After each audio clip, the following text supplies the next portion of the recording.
Hello good day viewers. In this tutorial we are going to express tan ratio in terms of cosine ratio in the fourth quadrant. Let's get started with the solution. I'm going to present you three different ways to do that, and we are going to start with the first one. Let's start from this important identity: sine squared x plus cosine squared x is equal to 1. This is always true.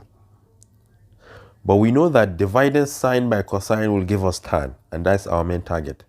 Therefore, let's divide all of these 3 times by cos squared x.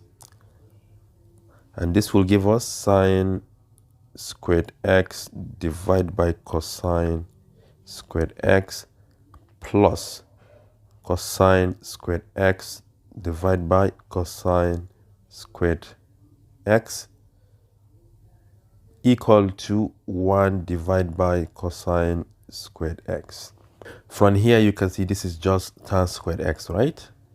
So we can write it as tan squared x, and I want to take this one to the right hand side. So tan squared x will be equal to 1 divided by cosine squared x minus cosine squared x divided by cosine squared x. And since we have common denominators, we can join the numerators together.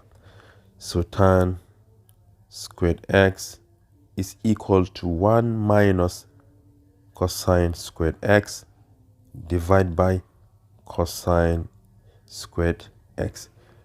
So from here we can take the square root of both sides in order to have only tan to the left hand side. So if you take the square root of the left hand side, you're going to be left with only tan x, and this is equal to plus or minus the square root of 1 minus cos squared x divided by cos squared x. But we can simply find the square root of cos squared x to the denominator. So therefore this becomes plus or minus the square root of 1 minus cos squared x divided by cos x. And hence tan x is equal to plus or minus the square root of 1 minus cos squared x divided by cos x. But remember that we are looking for this ratio in the fourth quadrant. In the fourth quadrant, only cosine and its reciprocal are positive, and all other ratios remain negative. Therefore, we are going to consider tan theta, or tan x, equal to minus the square root of 1 minus cos squared x divided by cos x. Now let us go to the second method. The second method, or second way of doing that. It is obvious that tan x is equal to sine x divided by cos x, right?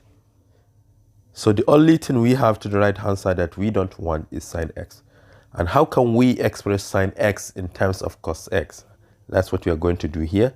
Remember that sine squared x plus cosine squared x is equal to 1. So we can make sine squared x the subject from here.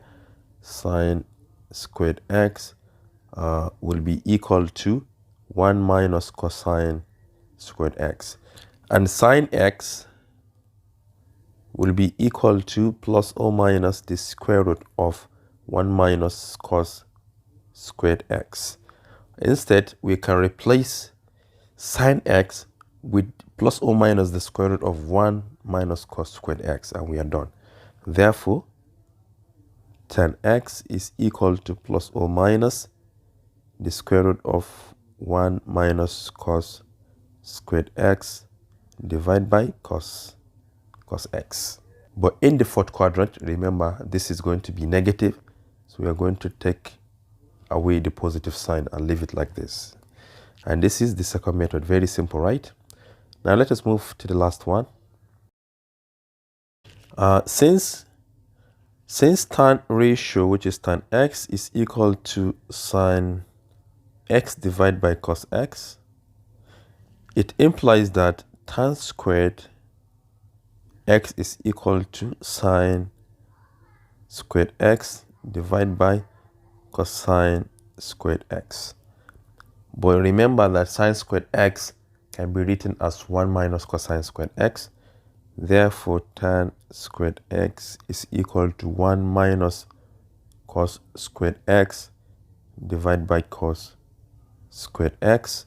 And we can take the square root of both sides from here. Therefore, tan x will be equal to plus or minus the square root of 1 minus cos squared x divided by cos squared x. Well, square root of cos squared x is just cos x, and we are looking for this in the fourth quadrant, which we are going to consider as negative. Therefore, tan x will be equal to minus the square root of 1 minus cos squared x divided by cos x. And this is the third method. And this is all I have for you today. Thank you for watching. Do share to your learning colleagues, and don't forget to subscribe to my YouTube channel for more exciting videos. Bye bye.